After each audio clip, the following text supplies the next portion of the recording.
Hello and welcome to the Washington Week Webcast Extra.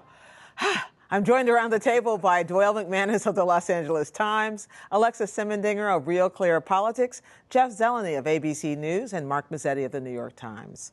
If you follow these things closely, as we do, you will be amazed, as I was, that the New York Times and some other news organizations managed to digest and post the contents of the Senate Intelligence Committee's closely held report on CIA interrogation methods online within minutes of Senator Dianne Feinstein's floor speech. There's a reason these things happen, and now it can be told. So, Mark, this has been in the works for a long time.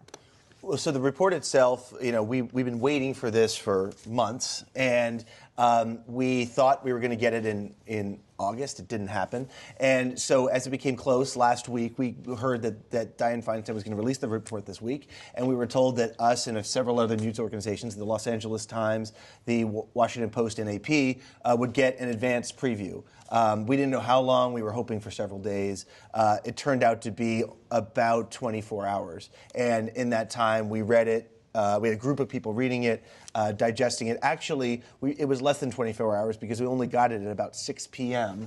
the night before it came out. Oh. So it was a lot of work under a short period of time. And so what was prioritized when you do that? Do you prioritize the stories that are going to go in the newspaper, what's going to go on the web, the graphics, all the bells and whistles? We knew that the embargo would lift at 11 a.m., so we wouldn't be able to get it in the previous day's paper, or that day's paper. So it was all going to be on web first. So we had graphics, timelines put together, and I think we had 3 stories ready. We had an idea going in what we thought the stories might be because we had a sense of the framework, and then it was just reading and writing. How many people would you say are involved in a process like that? With all the designers, the graphics people, the web people, the writers, the editors, it was 50 people, 50 people in between Washington and New York. We had 50 people all together at the NewsHour. I'm just kidding. That's a joke. It was really impressive. One little piece of tradecraft that you might enjoy, though, from the Intelligence Committee side, is that they handed it out on paper.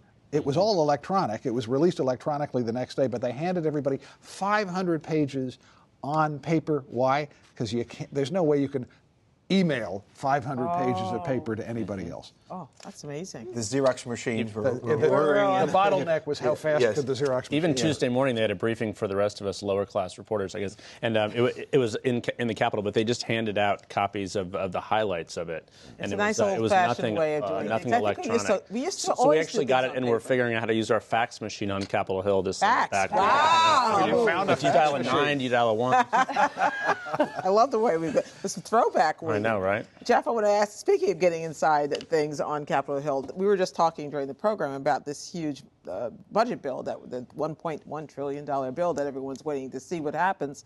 But you were digging around in it, and you found things in it that most of us don't know anything about. 1,603 pages. Of course, that is a lot of stuff to look at. We're still looking through it, but a lot of news organizations. I would give the prize actually to the Washington Post and the team there for going through it the fastest and the first. But this is a lobbyist bonanza.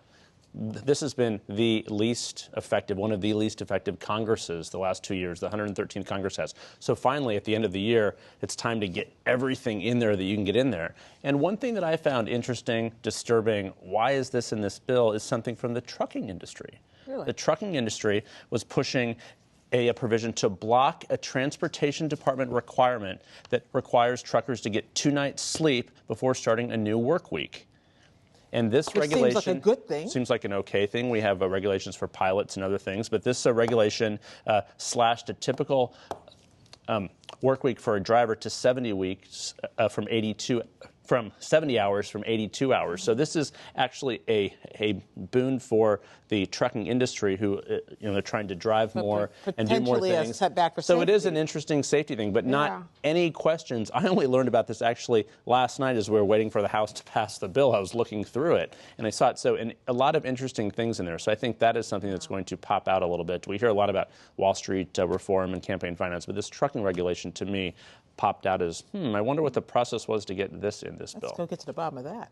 Doyle, I want to talk to you about another story which gets hidden because we're all focused on the big stories about the budget and about torture, but also, John Kerry is just back in Washington from yet another round of trying to come up with some sort of solution in these nuclear this nuclear agreement, the search for an agreement with Iran. Any progress to report? Not a whole lot of progress. It's measured in quarter inches, but it keeps going on. Neither side wants to walk away from it.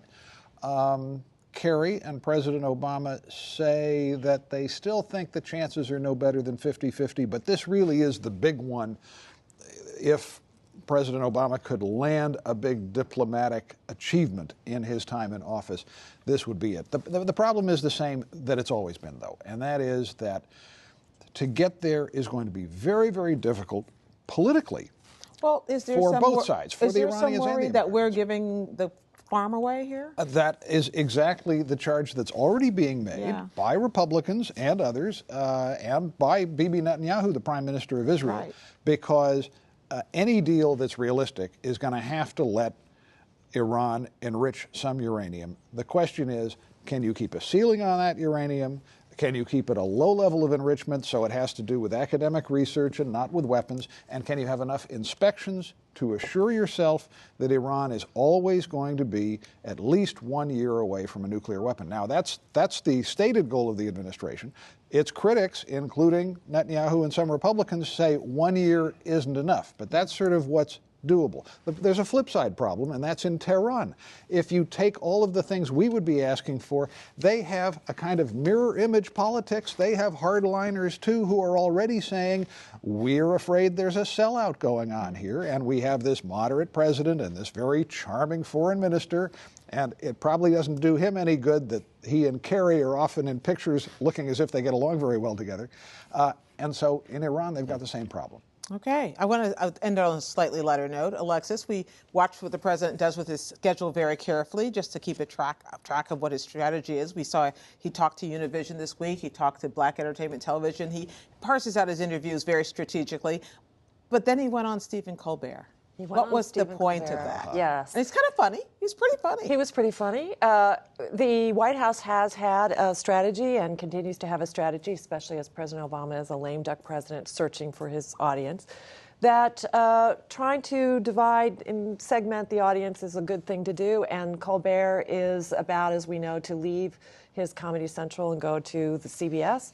And there's a young audience, very, very popular program, and the president figured out a way to get on that show towards the end and was trying to be a comedian. But then in between, he was offering It's a very risky thing to try to be a comedian. He made fun, actually, at playing the role of the host, playing the role of Colbert, to make fun of the idea that it is not seemly for a president to do a late-night comedy show, knowing full well that that's a great way to get an audience. And with Black Entertainment Television doing a very serious interview about Ferguson and race relations in the United States, he's reaching a base of African-American, and the White House made no bones about this, African-American audience that they wanted to reach. Telemundo and Univision, Latinos to talk about immigration.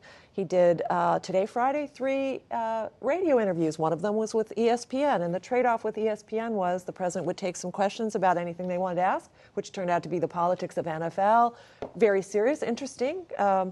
Domestic violence, in addition to ESPN promoting the Affordable Care Act's enrollment deadline, which is coming up next week on Monday. So the idea was you trade, and I can find that nice drive time audience. That's why I haven't gotten my interview. Clearly, I have nothing to trade. You got to trade, Gwen. All right. Thank you, everybody. Stay online and read what else our panelists are reporting, as well as our new Washington Week winter reading list. The best of what our panelists have on their nightside tables. Trust me, it makes holiday shopping that much easier. And we'll see you next week on the Washington Week Webcast Extra.